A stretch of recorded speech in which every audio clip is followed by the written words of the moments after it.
Assalamualaikum warahmatullahi wabarakatuh. Perkenalkan, nama saya Ibnu Sabriansa kelas 92 dari SMP Plus Erlangga Balikpapan. Di sini saya akan menjelaskan tentang globalisasi. Yang pertama, pengertian globalisasi.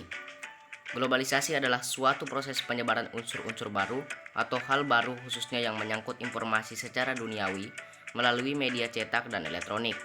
Secara terbatas, globalisasi terbentuk oleh adanya kemajuan teknologi di bidang komunikasi dunia. Misalnya melalui televisi pada saran berita, kita dapat melihat dan memperoleh informasi yang relatif singkat.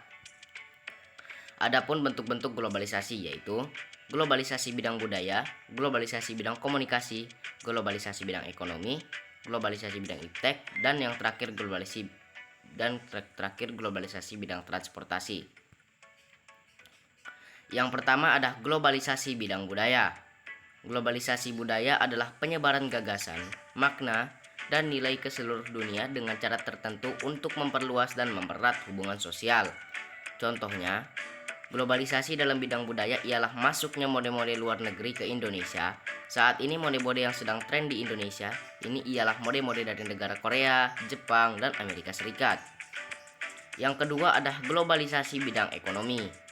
Globalisasi bidang ekonomi adalah peningkatan integrasi ekonomi dan saling ketergantungan ekonomi nasional, regional, dan lokal di seluruh dunia melalui intensifikasi pergerakan barang, jasa, teknologi, dan melalui lintas batas. Contoh globalisasi di bidang ekonomi adalah terjadinya praktik ekspor dan impor. Ekspor-impor dapat meningkatkan devisa suatu negara dan memenuhi kebutuhan di dalam negeri. Ada pula globalisasi bidang komunikasi. Globalisasi bidang komunikasi merupakan semakin mudahnya orang di dunia dalam bertukar pesan dan melakukan komunikasi dengan orang-orang di berbagai penjuru dunia secara langsung dan dalam waktu cepat. Dengan adanya internet, manusia bisa saling berkomunikasi dan bertukar informasi satu sama lain. Media sosial dan media digital adalah contoh globalisasi dalam bidang komunikasi. Ada pula globalisasi bidang iptek. Globalisasi bidang iptek merupakan suatu proses perubahan secara mendunia di bidang ilmu pengetahuan dan teknologi. Contoh keterkaitan globalisasi dan iptek adalah penggunaan internet. Jaringan internet menghubungkan komputer dan perangkat lain di seluruh dunia. Contoh lain globalisasi di bidang adalah adanya satelit komunikasi. Itulah contoh dari globalisasi bidang iptek. Yang terakhir ada globalisasi bidang transportasi. Globalisasi di bidang transportasi adalah transformasi yang meliputi perubahan konsep ruang dan waktu dalam kehidupan manusia di bidang transportasi. Dengan adanya globalisasi di bidang transportasi, maka saat ini terjadi kemudahan dalam berpindah dari satu tempat ke tempat lain walaupun jaraknya sangat jauh. Contohnya adalah orang mengirim barang misalnya dari Jepang ke Indonesia secara mudah.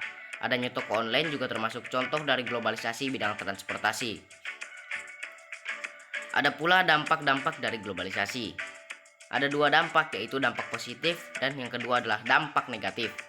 Dampak positif ialah antara lain berkembangnya pengetahuan dan teknologi, meningkatnya etos kerja hingga arus ekonomi yang meningkat. Sedangkan dampak negatif ialah terjadinya kesenjangan sosial hingga pola hidup konsumtif tentu menjadi faktor yang merugikan. Yang pertama adalah kita membahas contoh pertama dampak positif globalisasi. Contoh yang pertama dampak positif globalisasi adalah berkembangnya ilmu pengetahuan dan teknologi. Perkembangan ilmu pengetahuan yang cepat membawa perubahan yang cepat pula dalam bidang teknologi. Globalisasi membawa masyarakat melakukan penyesuaian terhadap perubahan sosial budaya. Hal ini dapat dilihat dari minat masyarakat terhadap ilmu pengetahuan yang semakin besar. Contoh kedua dari dampak positif yaitu meningkatnya efektivitas dan efisiensi.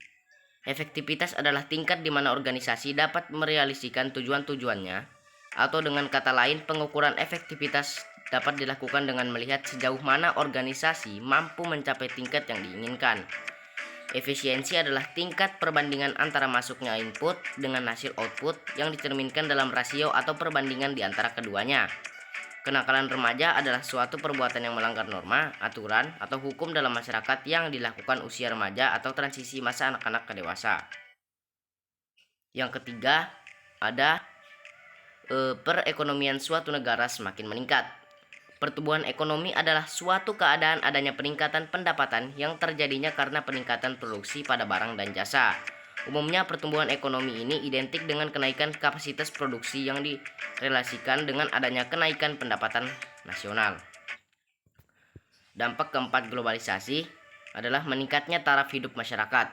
Meningkatnya taraf hidup masyarakat adalah meningkatnya tingkat kehidupan masyarakat di suatu tempat, kota maupun negara dengan cara memenuhi kebutuhan yang sebelumnya belum terpenuhi dan dengan cara-cara lain tertentu yang bertujuan untuk memperpanjang umur suatu masyarakat di daerah tertentu. Dampak kelima positif globalisasi yaitu komunikasi semakin cepat dan mudah. Komunikasi tidak terpengaruh jarak dan waktu. Pesan yang disampaikan dapat diterima dengan cepat karena kecanggihan alat komunikasi modern yang difasilitasi internet. Dengan semakin cepatnya pengirim dan penerima pesan, semakin mudah pula komunikasi dilakukan. Dampak keenam positif globalisasi adalah berkembangnya dunia pariwisata. Dampak positif dari perkembangan pariwisata meliputi memperluas lapangan kerja, bertambahnya kesempatan berusaha, meningkatnya pendapatan, terpeliharanya kebudayaan setempat, dan dikenalnya kebudayaan di tempat oleh wisatawan.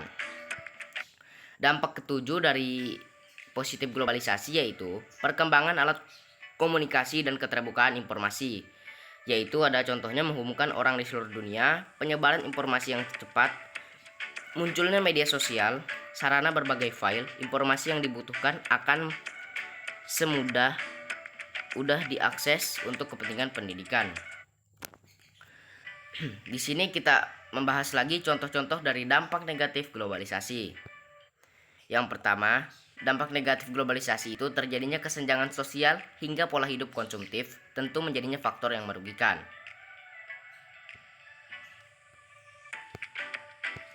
Di sini kita akan membahas contohnya.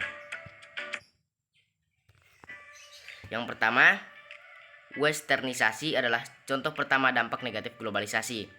Westernisasi adalah proses pembaratan, pengambil alihan atau peniruan budaya barat. Segala tata cara kehidupan dalam westernisasi mengacau pada budaya dunia barat. Ada pula dampak negatif kedua globalisasi, yaitu demoralisasi.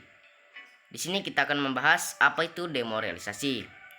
Demoralisasi atau melemahkan jiwa korsa, semangat juang dalam konteks peperangan adalah keamanan nasional dan penegakan hukum. Sebuah proses dalam perang psikologis dengan tujuan untuk mengikis moral semangat juang para musuh kombatan dan atau norma kombatan.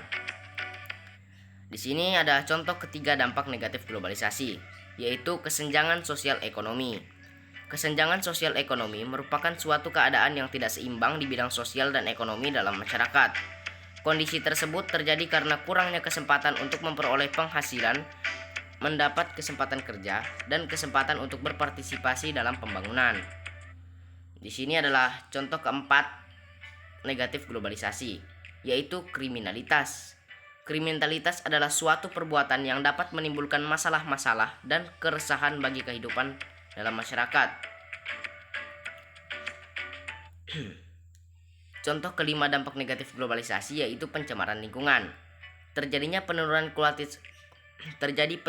kualitas air permukaan di sekitar daerah-daerah industri. Kondisi hara tanah semakin tidak subur dan lahan pertanian semakin menyempit dan mengalami pencemaran akibat polusi tanah dan polusi air permukaan. Contohnya seperti gambar tersebut. Ada pula contoh keenam dari dampak negatif globalisasi, yaitu yang sering kita dengar adalah kenakalan remaja. Contohnya adalah tawuran. Tawuran adalah salah satu gejala kenakalan remaja yang banyak ditemui di lingkungan. Kenakalan remaja lebih banyak dipicu oleh sifat atau kepribadian jiwa remaja yang masih labil dan mencari jati diri. Contohnya di gambar tersebut. Oke.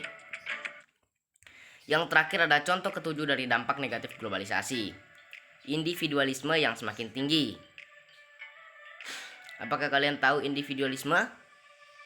Individualisme adalah sikap mementingkan diri sendiri, tidak memperdulikan orang lain di sekitarnya. Contohnya seperti gambar tersebut.